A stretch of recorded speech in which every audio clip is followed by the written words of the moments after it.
Thanks for joining us on Focus on Africa from BBC World News.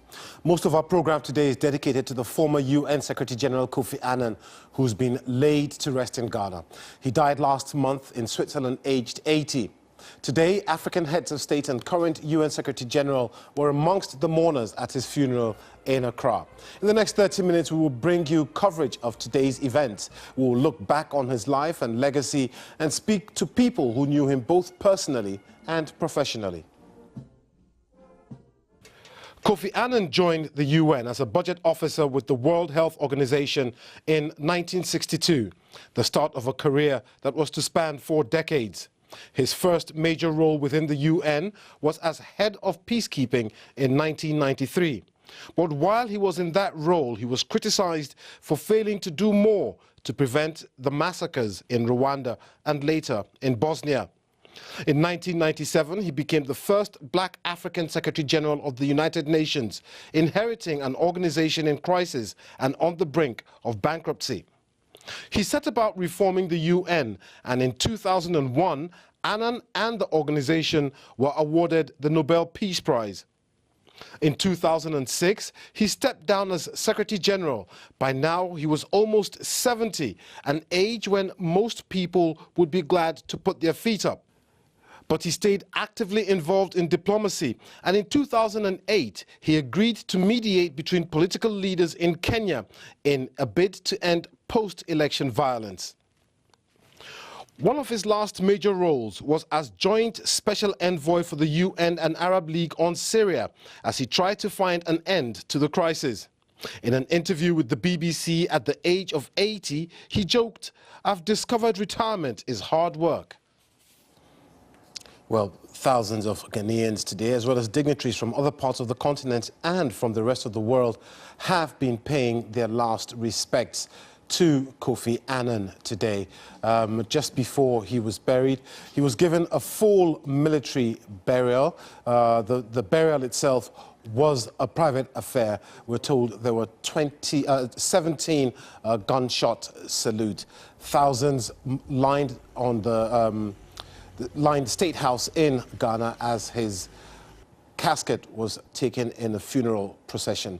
And there you can see some of the military men who carried his coffin as the Ghanaian head of state. And there is the present day UN Secretary-General Antonio Guterres laying his wreath. Some other dignitaries, I believe that was his wife today as well. She was also there. His children, both his children were there, laying their wreaths there, paying respect to their father.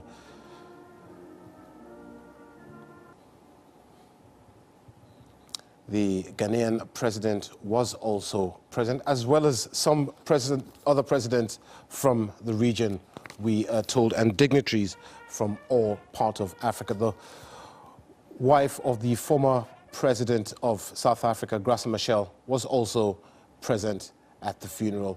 She described Kofi Annan as a brother, a man she had a lot of respect for, a man that she loved a great deal.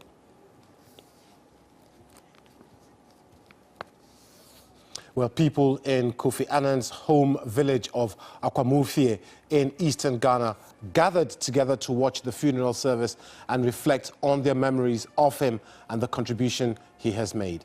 The BBC's Thomas Nadi reports. This is Akwamufie, the capital of the Ekwamu traditional area and ancestral home of the former UN chief, Kofi Annan. His mother comes from here and is a member of the royal family. It is not well developed as one would have expected. Packets of people in this town have been watching the funeral activities live on television. Kofi Annan means a lot to the people of this town. Kofi Annan is a very, very royal from Annan'S too. He can be a chief. Even at all, we are waiting that he can come and we put him on the stool as a chief. And unfortunately, he's no more alive. I'm very sad about the death of Kofi Annan.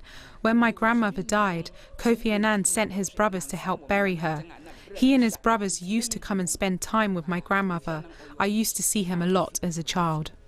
But not everyone here is happy about his legacy. Some of the residents had high expectations of him. We're very happy when Kofi Annan has such a position. But we're thinking he will bring development here to the Akwamu state. But nothing like that happened. So we are very sad. We are very sad. And we are not happy. The whole entire community is not happy about what happened. We are praying after his death, his children and the family will still remember Akwamu state. As a member of the royal family, it comes as no surprise that Kofi Annan had such an incredible peace negotiation skills. Chiefs in this part of the world resolve disputes and maintain peace. He will forever be remembered for his relentless efforts in promoting peace across the world. Thomas Nadi, BBC News, Ekwamufie in southeastern Ghana. So that was the story from Akwamufie today, but in Accra was where the main burial ceremonies took place. Our reporter, Miney Jones, reports from there. Dignitaries, relatives and friends from all over Ghana and beyond came to celebrate the life of one of the world's best-known diplomats. For many, Kofi Annan was the embodiment of the UN's values. Like few in our time, Kofi Annan could bring people together, put them at ease and unite them towards a common goal for our common humanity. There is an old joke. The art of diplomacy is to say nothing, especially when you are speaking. Kofi Annan could say everything, sometimes without uttering a word. There was also a tribute by Ghanaian President Nana Akufo-Addo, but the most moving words came from those who knew him best, his family. His legacy will live on in his foundation and in all of us. My love, you are now back home where you started your long journey. May you rest in peace, but may your wisdom and compassion continue to inspire us and guide our steps wherever we are.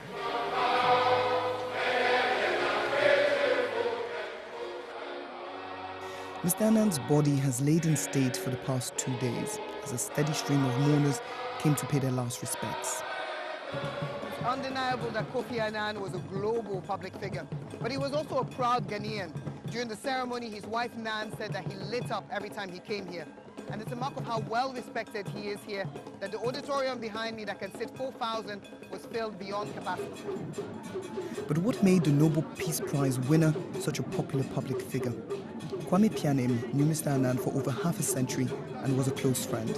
Kofi was just a simple human being, witty, a caring friend who has crossed all these petty divides to fight for human solidarity, the equality of everybody.